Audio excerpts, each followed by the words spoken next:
சிவனே போற்றி, எந்நாட்டவர்க்கும் இறைவா போற்றி, ஆரூர் அமர்ந்த அரசே போற்றி, சீரார் திருவையாரா போற்றி போற்றி. தமிழ்நாட்டின் 63 நாயன்மார்கள் மனித பற்றுகளையெல்லாம் கடந்த சிவபக்தியில் உருகியோடிய அந்த மகான் ஆன்மாக்களின் கதை. அந்த மகான்களில் ஒருவரின் காணிக்கை சாதாரணமானதாக தோன்றினாலும் அவரது தியாகம் முழுமையானதாக இருந்தது. அரண்மனை வாழ்வில் அல்ல, அலைகள் அடித்திச் சிதறிய கடற்கரை பகுதியில் பிறந்த மீனவ தலைவனான அதிபத்த நாயனர்தான் அவர். சோழ நாட்டின் பரபரப்பான துறைமுக நகரமான நாகப்பட்டினமே அதிபத்தரின் சொந்த ஊர். எப்போதும் உப்பின் வாசனை கலந்த காற்றும் ஏற்ற தாழ்வாக வரும் அலைகளின் தாளத்திலே வாழ்வு நகரும் கடற்கரை மக்களின் உலகமும் அங்கே பறந்திருந்தன. அந்த ஊரின் மீனவர்களுக்கு தலைவனாக எண்ணிலடங்கா படகுகளையும் பெரும் செல்வத்தையும் உடையவராக அதிபத்தர் விளங்கினார். வறியவர் முதல் வளமுடையவர் வரை எல்லாரிடமும் மரியாதையும் நம்பிக்கையும் பெற்ற ஒரே முகமாக அவர் இருந்தார். இருப்பினும் அவருடைய இதயம் கடலின் பொக்கிஷங்களுக்கும் வீட்டின் பொற்காசுகளுக்கும் எப்போதும் அப்பாற்பட்டதே. அவர் உள்ளம் முழுவதும் திருநடனமாடும் நடராஜ பெருமானாகிய சிவனுக்கே சிவாய நம என்ற ஓர் ஒளி போல சமர்ப்பிக்கப்பட்டிருந்தது. தன் வாழ்வையே கட்டுப்படுத்தும் ஒரு கடுமையான விரதத்தை அவர் எடுத்திருந்தார். தினமும் வலையில் முதலில் சிக்கும் மீனை கண்டிப்பாக இறைவனுக்கு அர்ப்பணிப்பேன் என்று அவர் உள்ளத்தாழ்ந்து உறுதிமொழி எடுத்தார். அது அவருக்கு உணவாக அல்ல, யாகபலியாகவே கருதப்பட்டது. பருவத்தின் மிகப்பெரிய மீனாக இருந்தாலும், சந்தையில் உயர்ந்த விலைக்கு விற்கும் இனமாக இருந்தாலும் முதலில் சிக்குவது சிவபெருமானுக்கே உரியது. அவர் அந்த மீனை உயர்த்தி பிடித்து நெஞ்சார சிவார்ப்பணம் என்று முணுமுணுத்து மெதுவாக கடலில் விட்டுவிடுவார். பல ஆண்டுகள் இப்படியே அந்த சேவை தடையில்லாமல் தொடர்ந்தது. அதிபத்தரின் வலைகள் நிரம்பிக் கொண்டே இருந்தன. வீட்டவர்கள் சந்தோஷமாக உணவுடன் வாழ்ந்தனர்.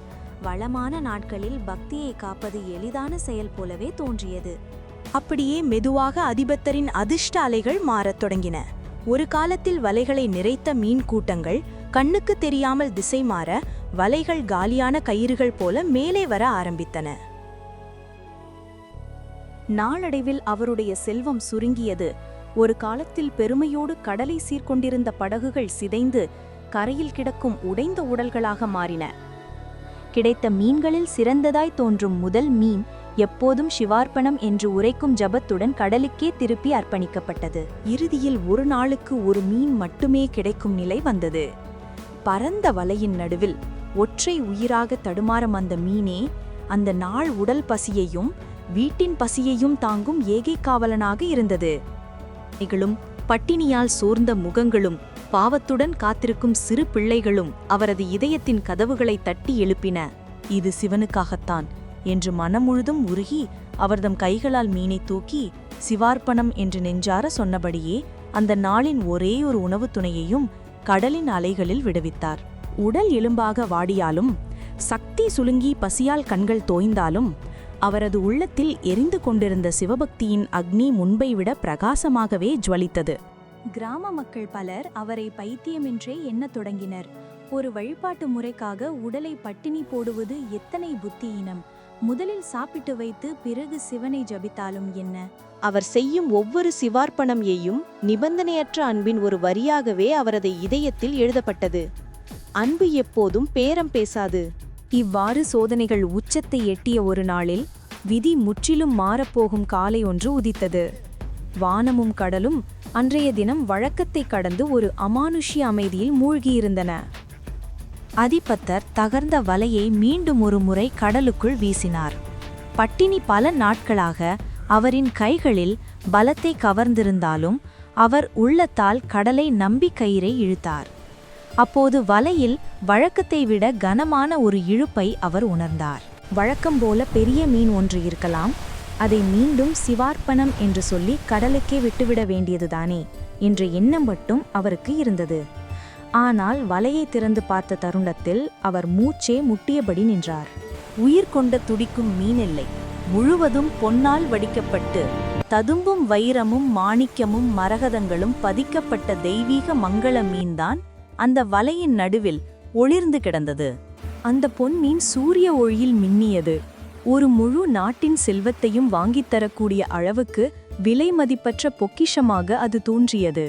அதனால் அவர் இழந்த படகுகளை மீண்டும் வாங்கவும் வீடையும் செல்வத்தையும் பல தலைமுறைகளுக்கு சேர்த்து வைக்கவும் முடியும் என்ற எண்ண தரிசனங்கள் முன் தோன்றின. சாதாரண மனிதர் யாராக இருந்தாலும் இத்தனை கஷ்டத்திற்கு பிறகு கிடைத்த இந்த பொக்கிஷத்தை பார்த்து ஆனந்த கண்ணீர் வடிப்பார். இது கட்டாயம் கடவுளின் பரிசு, இனி பட்டினி முடிந்தது என்று முழங்கிக் கொண்டே அவனை தழுவிக்கொள்வார். ஆனால் அதிபத்தரின் பார்வை அப்படியில்லை. அவர் அந்த பொன் மாணிக்கை மெல்ல பார்த்தபோதும் மனதில் செல்வத்தின் கணக்கோ ஆசையின் கணக்கோ எழவில்லை.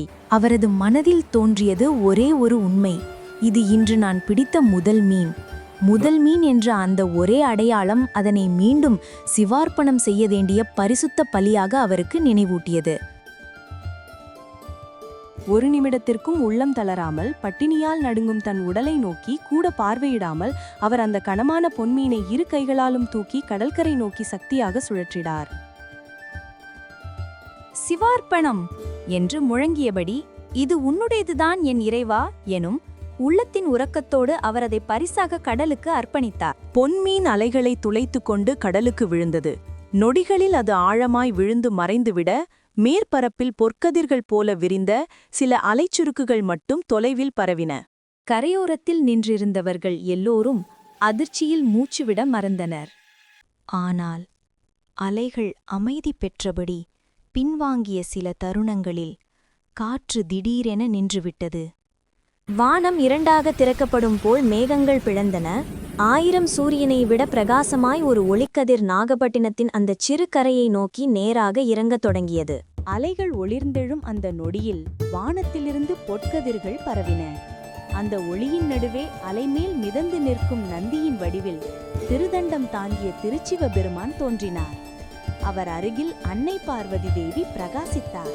முழு பிரபஞ்சத்தையும் தழுவும் புன்னகையுடன் சிவபெருமான் அதிபத்தரை நோக்கி திரும்பி நின்றார்.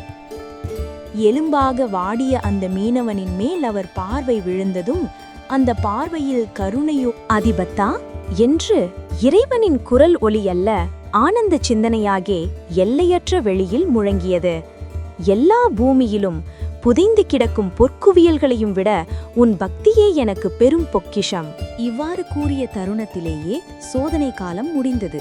பட்டினி, வறுமை, உடல்வாதனை இவையெல்லாம் அவரது ஆத்மாவை செதுக்கும் பக்தி உலைகள் என்பதை அவர் உணர்ந்தார். அந்த நொடியிலே அதிபத்த நாயனருக்கு பிறவி மரணச் சுழற்சியிலிருந்து விடுதலையான மோட்சம் வழங்கப்பட்டது. சிவபெருமானின் திருவடிகள் அருகே என்றென்றும் இடம்பெற்ற நெருங்கிய பக்தராக அவர் உயர்த்தப்பட்டார். இன்றும் தமிழ்நாட்டின் கோயில்களில் நாயன்மார் வணக்கத்தில் அதிபத்த நாயனரின் கதை சொல்லப்படுகிறது. மீனை பிடித்த மீனவன் அல்ல, பொன்மீனை சிவார்ப்பணம் செய்து கடலில் விட்ட பக்தன் என்று மக்களின் நினைவில் அவர் நிலைத்திருக்கிறார். பெருங்கடலான வாழ்க்கையில் பற்றுதல்தான் நம்மை சிக்க வைக்கும் வலை. பக்தி மட்டும்தான் எல்லைக்கரைகளும் தெரியாத திறந்த கடலாக நம்மை விடுவிக்கும் சக்தி. இதுவே மீனவ சமுதாயத்திலிருந்து அதிபத்த நாயனாரின் புனித கதை. அவரது அசைக்க முடியாத சிவார்ப்பணம் பக்தி உங்கள் வாழ்க்கை பயணத்துக்கும் ஒளிவிட காரணமாகட்டும்.